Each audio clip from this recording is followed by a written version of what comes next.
Shalom, selamat pagi Bapak Ibu Saudaraku yang dikasihi Tuhan Yesus. Salam sejahtera buat kita semua dimanapun berada.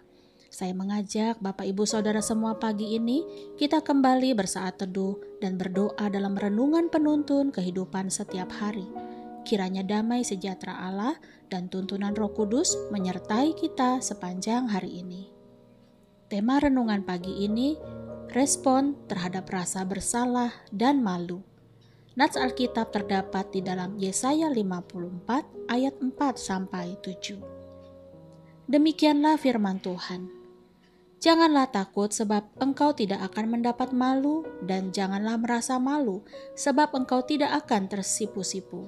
Sebab engkau akan melupakan malu keremajaanmu dan tidak akan mengingat lagi aib kejandaanmu. Sebab yang menjadi suamimu ialah Dia yang menjadikan engkau, Tuhan semesta alam namanya. Yang menjadi penebusmu ialah Yang Maha Kudus, Allah Israel. Ia disebut Allah seluruh bumi. Sebab seperti istri yang ditinggalkan dan yang bersusah hati, Tuhan memanggil engkau kembali. Masakan istri dari masa muda akan tetap ditolak? Firman Allahmu, hanya sesaat lamanya aku meninggalkan engkau, tetapi karena kasih sayang yang besar, aku mengambil engkau kembali. Saudaraku yang dikasihi Tuhan Yesus, konteks dari Yesaya 54 ini adalah tentang Allah yang bermurah hati untuk menebus bangsa Israel dari penawanan selama 70 tahun di Babel. Dengan kasih sayang, Allah memanggil mereka untuk keluar dari keadaan yang penuh kepahitan.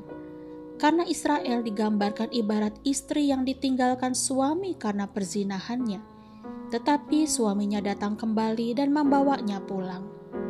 Karena kemarahan Allah telah surut dan Allah hendak memulihkan bangsa ini. Kenapa Allah membiarkan bangsa ini ditawan? Karena Allah hendak menyatakan keadilannya dengan menunjukkan konsekuensi dari dosa-dosa, khususnya penyembahan berhala yang Israel lakukan. Mereka berzina telah menduakan hati Allah.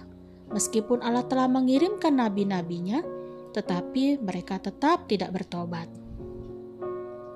Selama 70 tahun dibuang Allah ke Babel, seolah-olah bangsa ini telah dipermalukan di depan bangsa-bangsa lain.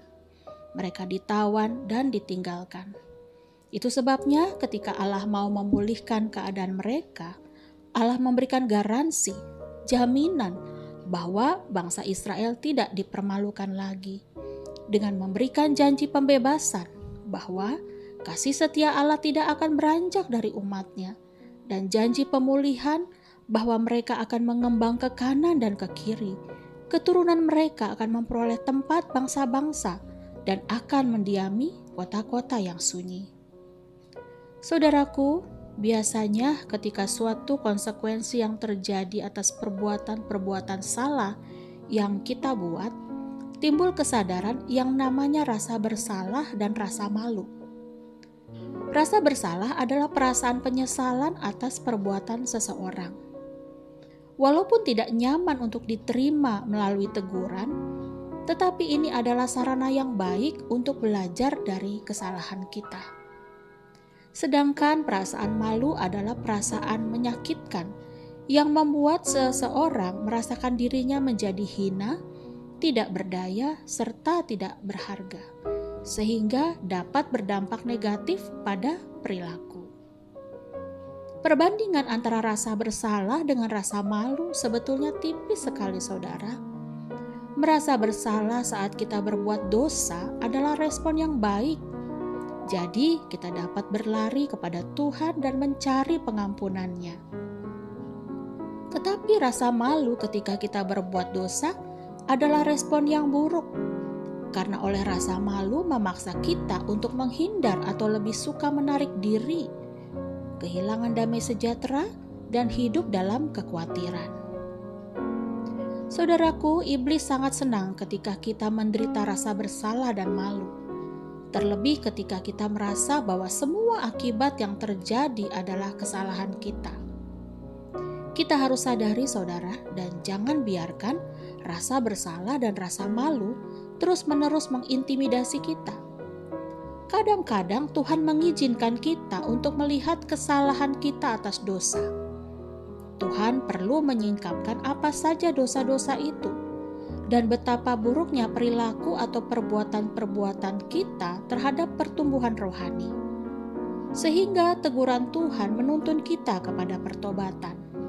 Sebab Wahyu 3 ayat 19 berkata, "Barang siapa kukasihi, ia kutegur dan kuhajar. Sebab itu relakanlah hatimu dan bertobatlah." Jadi saudaraku, firman Tuhan pagi ini memberi pesan kepada kita. Janganlah kita hidup di dalam dosa, bahkan menikmati dosa-dosa itu. Karena banyak anak-anak Tuhan ketika mulai bermain api dengan dosa-dosa, akan lebih sulit mengalami kelepasan. Lebih-lebih ketika kita dengan sengaja menutup hati nurani terhadap peringatan-peringatan dari Roh Kudus. Akibatnya, suatu hari nanti, hidup kita akan dipermalukan oleh dosa. Kemudian setelah sesuatu terjadi, barulah menyesal dan merasa malu atas tindakan kita yang salah. Saudaraku, Allah kita adalah Tuhan yang tidak pernah mempermalukan anak-anak-Nya. Selagi memang Tuhan harus berurusan dengan dosa-dosa kita, terimalah dan relakan hatimu untuk ditegur Tuhan. Karena lebih baik kita jatuh ke dalam tangan Tuhan yang penuh dengan kasih dan sayang. Dan bila kita menyadari, mau menerima kesalahan, dan kembali ke hatinya, tentu kita akan dipulihkannya. Amin. Mari kita berdoa. Tuhan Yesus yang baik, terima kasih atas firman-Mu pagi ini Tuhan. Kalau ada di antara kami yang mendengar pesan ini, pernah melakukan keputusan-keputusan atau perbuatan-perbuatan yang salah di hadapan-Mu, ampunilah kami. Mungkin ada konsekuensi yang harus kami tanggung, yang Engkau izinkan kami alami, untuk menyingkapkan dosa dan pelanggaran yang kami buat. Untuk itu tolonglah kami Bapa, agar kami dapat menyadari kesalahan kami dan pulihkanlah keadaan kami. Di dalam nama Tuhan Yesus kami berdoa. Amin. Kiranya berkat yang sempurna dari Allah Bapa, kasih karunia dari Tuhan Yesus Kristus, dan persekutuan yang indah dengan Roh Kudus menyertai kita dari sekarang ini dan sampai selama-lamanya. Maju terus dalam tuntunan Tuhan saudaraku, tetaplah semangat. Sampai jumpa esok hari di penuntun kehidupan setiap hari, dan Tuhan Yesus memberkati.